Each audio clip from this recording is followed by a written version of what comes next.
존경하는 국민 여러분, 더불어민주당 대통령 후보 이재명입니다. 이번 첫 토론이 열렸던 날은 45년 전 5.18 계엄군이 광주에 진입하던 날이었습니다. 그런데 또 묘하게 오늘 27일은 광주의 계엄군들이 광주에 있던 전남도청을 기습해서 우리 계엄군들을 마지막으로 살상한 최후의 날이었습니다. 그날 새벽에 한강 작가의 소년이 온다에 나오는 동호군, 문재학 군은 총에 맞아 사망했습니다. 그러나 그 문재학 군은 다시 작년 12월 3일에 우리 국민들로 회생해서 이번 내란을 확고하게 진압하고 있습니다. 총알이 강하지만 투표보다는 약합니다. 국민 주권을 회복하고 내란을 극복하는 이번 선거에 꼭 참여해 주십시오. 네, 다음은 기호 5번 민주노동당 권영국 후보 말씀하시죠. 국민 여러분 안녕하십니까? 민주노동당 대통령 후보 권영국입니다. 쿠팡 물류센터 야간조를 마치고 집으로 돌아와 씻지도 못한 채 다시 알바 앱을 켜야 하는 청년, TV 토론을 볼 시간도 관심을 둘 힘도 없는 그 청년에게 오늘 저는 이 자리에서 말을 건네고자 합니다. 정치가 밥 먹여 주느냐 하는 물음, 그 포기와 체념을 저는 외면하지 않았습니다. 거리의 변호사였던 저는 법과 제도가 외면했던 그 한 사람의 삶의 앞에 늘 멈춰섰습니다. 정치란 그 한 사람에게 말을 건네는 일이라고 생각합니다.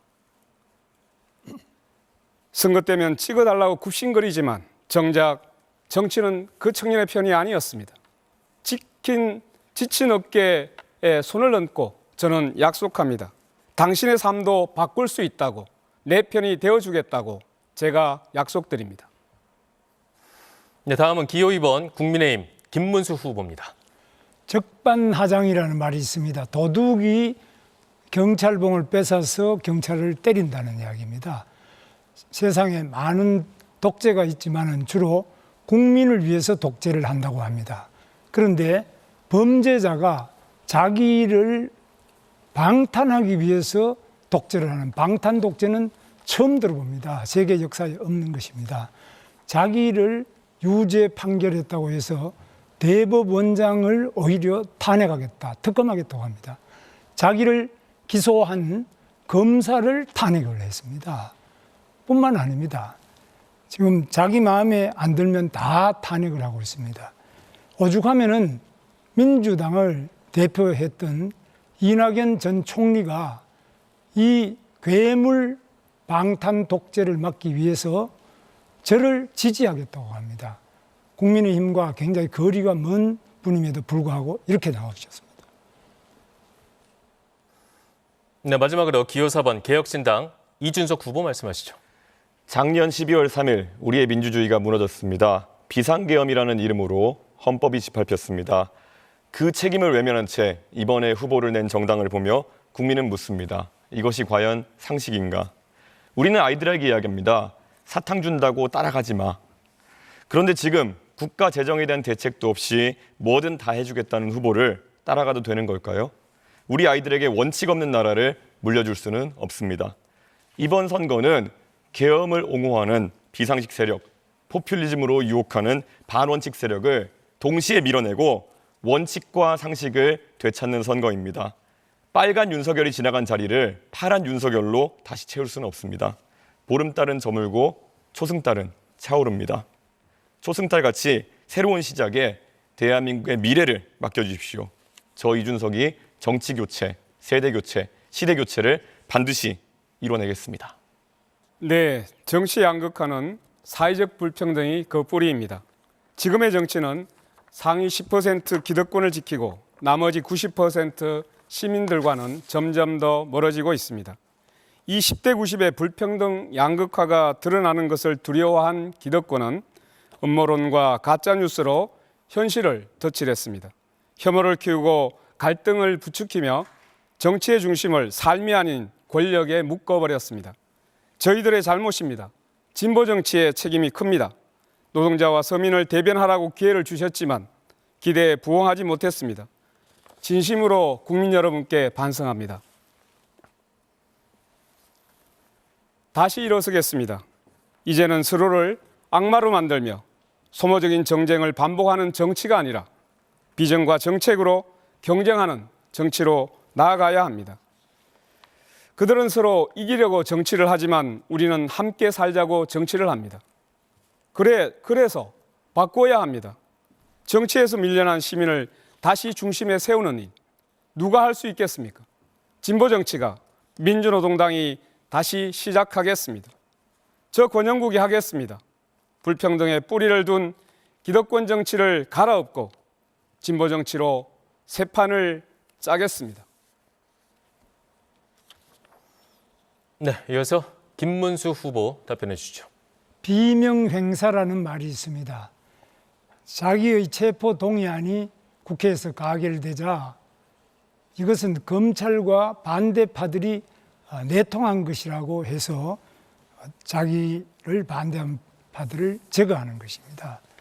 내 편이 아니면 다 응징하겠다는 이런 비명행사, 친명횡재 이런 평가를 하고 있습니다. 저 김문수는 저의 삶 자체가 국민 통합입니다. 저는 노동 현장에서 7년 동안 노동자로서 약자의 삶을 대변했습니다.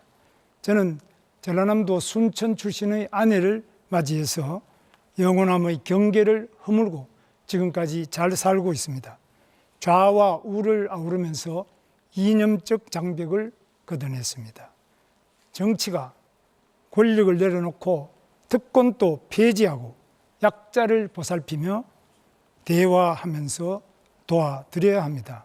제가 만남과 대화를 통해서 좌와 우, 노와 사, 빈부, 또 남녀, 동서 갈등을 해소하는 통합의 정치를 하겠습니다. 국민 통합, 말로 되는 것이 아닙니다. 실천으로 온 삶을 살아온 저 김문수가 반드시 해내겠습니다. 다음은 이준석 후보입니다. 예, 지금 우리 사회의 가장 심각한 가짜뉴스는 부정선거 음모론입니다. 음모론에 빠진 대통령이 계엄령을 선포했습니다. 그런데 이 자리에도 부정선거 음모론을 믿으셨던 분이 두 분 계십니다. 이재명 후보, 김문수 후보. 좌우의 선동가들이 정말 부정선거를 믿어서 음모론을 퍼뜨리지는 않았을 겁니다.